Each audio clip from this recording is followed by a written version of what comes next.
వాళ్ళు వాళ్ళు ఏం చెప్తే చెయ్యాలి. అదే మనం కాన్స్టిట్యూషనల్ గవర్నెన్స్ కాకుండా పొలిటికల్ గవర్నెన్స్ అని అధికారులకే చెప్పేశాం కదా, ఐఏఎస్లు ఐపీఎస్ని కూర్చోబెట్టేసి. కాబట్టి మా నాయకుడు ఏం చెప్తే అది వినండి అని చెప్తున్నారు. వాళ్ళు ఎలా చెప్తే అట్లాగా కేసులు కడుతున్నారు, వాళ్ళు ఎలా చెప్తే అట్లాగా వాదనలు చేస్తున్నారు అనమాట.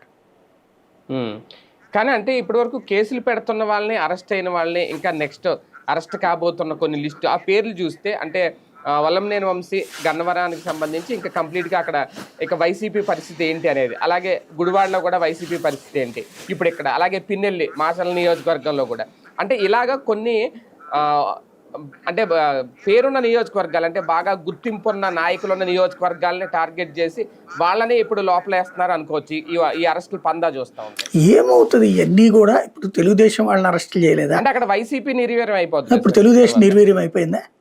అట్లాగైతే వాళ్ళ నాయకులను అరెస్టులు చేశారు కదా, నిర్వీర్యం అయిపోయిందా? అచ్చెన్నాయుడిని అరెస్ట్ చేశారు, నిర్వీర్యం అయిపోయిందా?